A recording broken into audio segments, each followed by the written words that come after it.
Everyone, good morning. তোমরা সবাই কেমন আছো? আশা করি তোমরা সবাই ভীষণ ভালো আছো। আমিও ভীষণ ভালো আছি। এখন বাজে সকাল 9:30, আর এখন থেকে মিনি ব্লগ শুরু করলাম। আমি এখন বসে আছি দোকানে। তো দোকানে বসে স্নান করে আসলাম। স্নান করে আসার পরে এখন বসে আছি যে আজকে সিউড়ি যাবো কি যাবো না। তো তোমরা অনেকে জানো যে MTS ফর্ম ফিল আপ চলছে কদিন থেকেই, তো যাওয়া হয়নি।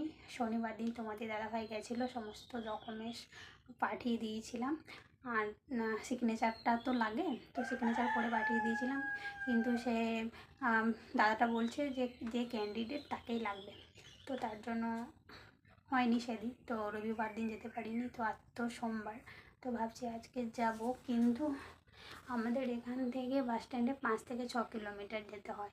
আর এখানে টোটো ফোন করলে একা যদি বলি আসতে চাইবে না, আর যদি বা কোনো রকম করে আসে তাহলে 100 টাকা নেবে, মানে 20 টাকার জায়গা।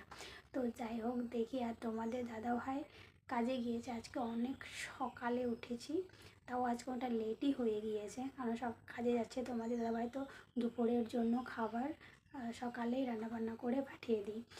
দাদাভাই সাথে করে নিয়ে যায় দুপুরের খাবারটা, সকালে নাস্তা তো বাড়িতেই করে যাই। তো যাই হোক, আমি এখন দোকানে যাই। দোকানে কারেন্ট চলে গিয়েছে আজকে, মানে ভীষণ টেনশন আজকে। আবার কালকে রেশন দেওয়ার কথা ছিল, কালকে আসেনি। বৃষ্টি এই সময় 9টা থেকে 10টার সময়টা একটু বেশি ভারী বৃষ্টি হচ্ছিল।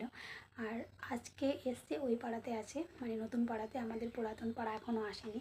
তো তার জন্য এখনও পর্যন্ত আমি রেডি হইনি।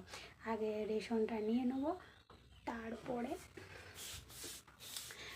অন্য কিছু ব্যবস্থা। তো খুব টেনশন লাগছে, যাবো কি যাবো না। একটু বেলা হলে আর মনটাও ভালো লাগে না, যেতে একদমই ইচ্ছা হয় না। তাও রেডি হয়ে থাকবো, যদি কোনো টোটো বাস স্ট্যান্ড দিকে যায় তাহলে যাব, আর যদি না যায় তাহলে যাব না। আর যদি বা যায় তোমাদের সাথে আমি অবশ্যই শেয়ার করব। তো চলো আগে দেখি রেশনটা কখন দেয়।